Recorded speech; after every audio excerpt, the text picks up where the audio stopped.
Buenas y bienvenidos a un nuevo video de Nueva Era. El tráiler de Dominion nos confirmó la teoría de que veríamos una cría de Blue en esta película. Pero ¿cómo logró reproducirse sin que haya tenido contacto con otro ejemplar de su especie? En este video hablaremos de la partenogénesis, la reproducción asexual del mundo natural.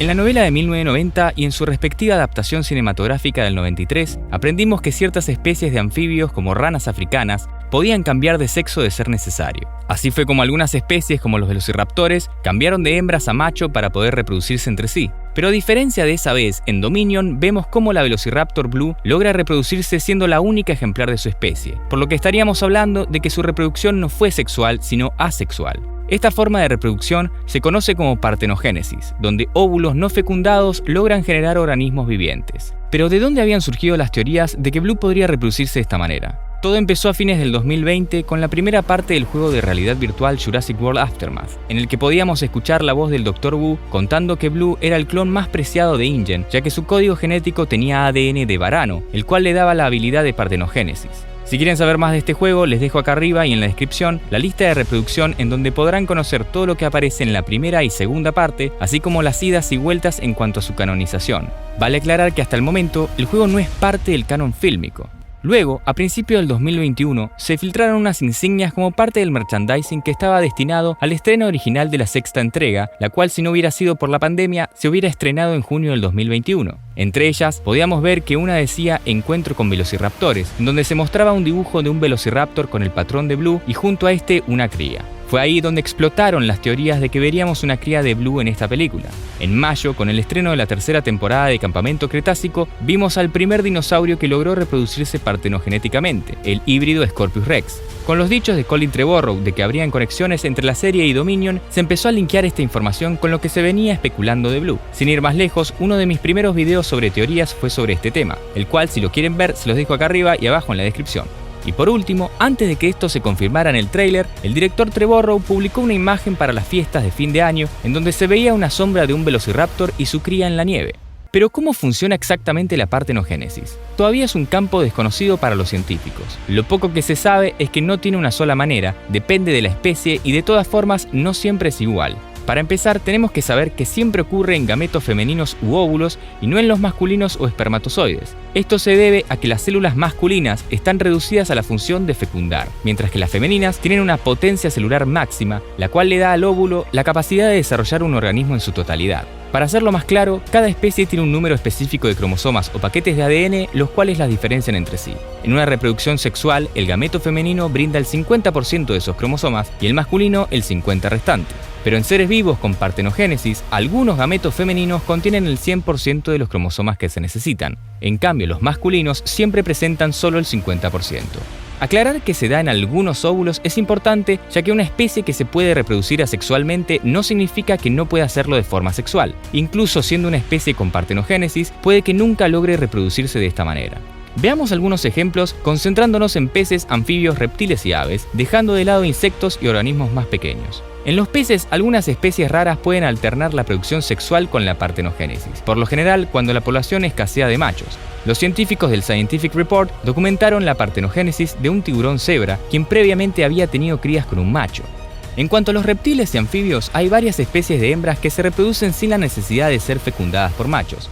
Al repetirse este procedimiento, en donde básicamente se está engendrando un clon genético de forma natural, con el tiempo no habría la suficiente variedad genética como para poder adaptarse a los cambios climáticos a largo plazo. Una característica que tienen estos tipos de animales es que los patrones de coloración son similares para todos los clones. Esto lo podemos ver en Beta, la cría de Blue, quien presenta el mismo patrón azul que vemos en su madre. En los reptiles, los varanos son una de las especies que presentan la partenogénesis, ADN que según el juego de realidad virtual tendría la Velociraptor en su código genético. De igual manera, de confirmarse esto no significa que toda la demás información que aparece en el juego sea parte del canon. El hecho de que las crías tienen una deficiencia en cuanto a variedad genética es importante. Esto podría generar individuos débiles o incluso con deformaciones, y podríamos linkearlo con la garra del pie derecho de Beta, la cual parecería ser que es mucho más chica que una garra de tamaño común, aunque tranquilamente se la pudo haber roto en algún momento. Pero deberíamos estar atentos a su crecimiento y su comportamiento, ya que podría ser un detalle interesante para ver en la película. ¿Y por qué lo linkeo con esto? En octubre del 2021 salió una noticia del zoológico de San Diego, la cual Colin Trevorrow citó en uno de sus tweets diciendo "encontrando caminos", haciendo referencia a la frase del Dr. Malcolm.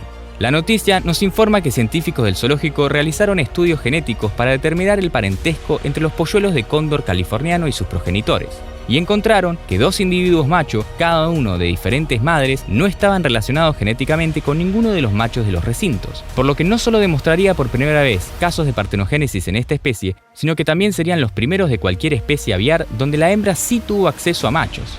Cynthia Steiner, directora asociada en el Laboratorio de Genética de Conservación del Zoológico de San Diego, definió estos casos como partenogénesis facultativa, ya que fue espontánea sin que existiera la necesidad. Los 2 cóndores machos murieron a una temprana edad y presentaban características físicas débiles en cuanto a peso y tamaño e incluso escoliosis. El científico Jesús Gómez Zurita calificó el nacimiento de estos individuos como un error biológico que no debe pasar y añadió que la propia genética de las especies tiene mecanismos para evitar que esto ocurra. Pero ¿cuáles son los detonantes para que ocurra la partenogénesis? Si bien, como mencioné anteriormente, por ahora se conoce muy poco sobre este tema, se especula que factores ambientales, químicos, descargas eléctricas, entre otros, podrían ser causas que despierten esta habilidad. Steiner plantea que podría ser un mecanismo que las especies tienen oculto en su instinto para empezar nuevas poblaciones cuando migran a territorios nuevos. Esto explicaría el por qué Blue no se reprodujo en Isla Nublar y sí una vez que llegó a tierras continentales. El nuevo clima y el amplio territorio pudo haber sido detonante para despertar su partenogénesis. Otra cosa que se dice es que Beta sería macho, lo cual podría significar que Blue, al igual que algunas especies de animales partenogenéticas, solo producen crías machos, lo cual dificultaría aún más la expansión de la especie, ya que siendo machos no habría ninguna posibilidad de que se puedan reproducir. Sin embargo, hay una especie que es la excepción a esta regla. Un estudio del 2010 demostró cómo las lagartijas cola de látigo, a pesar de tener una población exclusivamente compuesta por hembras, mantienen la diversidad genética evitando mutaciones que debiliten a los organismos. Esto lo logran gracias a que sus huevos contienen el doble de cromosomas que los de especies similares, lo que hace que cuando se empieza la partenogénesis los genes no se superponen ya que tienen mucho resto para trabajar, aunque aún no se sabe bien cómo evolucionaron de esta manera. Todo esto hace que los científicos se pregunten cuántos otros casos de partenogénesis ocurren en la naturaleza sin que el humano lo sepa. Quizás Blue tenga en su ADN una variabilidad genética enorme, la cual asegure la supervivencia de su descendencia, e incluso podemos especular que no solo ella sea capaz de reproducirse partenogenéticamente. En mi caso me encantaría ver una cría macho de Rexy. Sin dudas, en la naturaleza encontramos errores o milagros que parecen extraídos de una novela de ciencia ficción. El universo de Jurassic no solo aumenta la curiosidad por aprender sobre animales prehistóricos, sino que también sobre estos misterios genéticos, misterios que hacen que la vida, de una u otra manera, siempre encuentre un camino. Pero ahora me gustaría saber, ¿qué creen que nos expliquen sobre la partenogénesis de Blue en Dominion? ¿Qué otras especies les gustaría ver reproducirse de esta manera? Y que me lo dejen todo abajo en los comentarios. Gracias por quedarse hasta el final. Espero que les haya aportado un poco más de conocimiento sobre la saga. Mi objetivo es poder brindar información extra a quienes quieren ser expertos del universo de Jurassic World. Me ayudaría mucho suscribiéndose al canal, comentando y poniendo me gusta. Nuevamente gracias y bienvenidos a una nueva era.